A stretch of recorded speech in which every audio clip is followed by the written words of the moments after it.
BSP supremo Mayawati ने खुद को पार्टी की ओर से मुख्यमंत्री पद का एकमात्र दावेदार बताते हुए कहा है, इसके लिए उन्हें चुनाव लड़ने की कोई जरूरत नहीं है। अपने जन्मदिन के मौके पर पूर्व मंत्री स्वामी प्रसाद मौर्य पर करारा हमला बोलती हुई मायावती ने कहा, दल बदलू स्वामी मौर्य प्रसाद की किसी को क्या मुख्यमंत्री बनाएंगे। वास्तव में बसपा में आने के बाद ही उनकी किस्मत खुली और एमएलए बने। पहले बहुत पार्टियों में रहे लेकिन चुनाव नहीं जीत पाए। उनके जो भी दावे हैं सब बेकार है, सब हवाई बातें हैं। बीजेपी वाले सर्व समाज के बहाने इनको ढोते रहे। अब उनकी जुबान कैसी है ये सभी देख रहे हैं।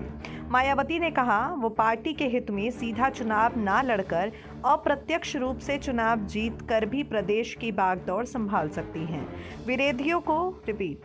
विरोधियों को उनके खिलाफ कोई मुद्दे नहीं मिल रहे, इसलिए वो अब उनके चुनाव ना लड़ने को लेकर जानबूझकर षड्यंत्र के तहत इसे आए दिन उछालते हैं और जनता को ऐसा इंप्रेशन भी देते हैं जैसे उन्होंने कभी कोई चुनाव लड़ा ही ना हो।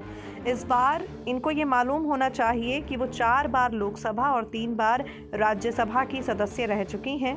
इसके अलावा 2 बार यूपी विधानसभा में व 2 बार यूपी विधान परिषद की भी सदस्य रही हैं।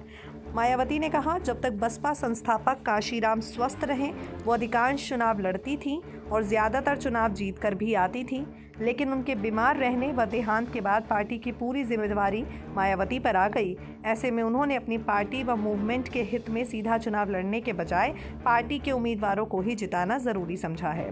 अखिलेश यादव पर निशाना साधती हुई मायावती ने कहा, 2012 से 2017 के दौरान सपा सरकार ने SC/ST का सरकारी ठेकों में न सिर्फ आरक्षण खत्म किया बल्कि इस वर्ग के छात्रों का विदेश जाकर पढ़ाई करने की योजना को भी खत्म कर दिया। पंचशील नगर का नाम बदलकर हापुड़ किया, संत रविदास नगर बदलकर भदोही किया, भीमनगर का नाम बदलकर संभल किया, छत्रपति शाहू जी महाराज मेडिकल यूनिवर्सिटी का नाम बदलकर किंग जॉर्ज मेडिकल किया, काशीराम कृषि विश्वविद्यालय बांदा का नाम बदल दिया। कोर्ट के फैसले की आड़ में अनुसूचित जाति जनजाति के कर्मचारियों का गलत तरीके से डिमोशन किया। सपा पर सवाल खड़ी करती हुई मायावती ने कहा, सपा सरकार ने अनुसूचित जाति जनजाति के छात्रों का शून्य शुल्क पर प्रवेश समाप्त किया। अनुसूचित जाति जनजाति के छात्रों की शुल्क प्रतिपूर्ति पर 60% की बाध्यता लगाकर उनकी छात्रवृत्ति रोकने का काम किया। मायावती ने अखिलेश यादव और स्वामी प्रसाद मौर्य पर जमकर सवालिया निशान खड़े किए और इन दोनों को जमकर लताड़ लगाई। नेक्स्ट 9 न्यूज़ नेशन की रिपोर्ट।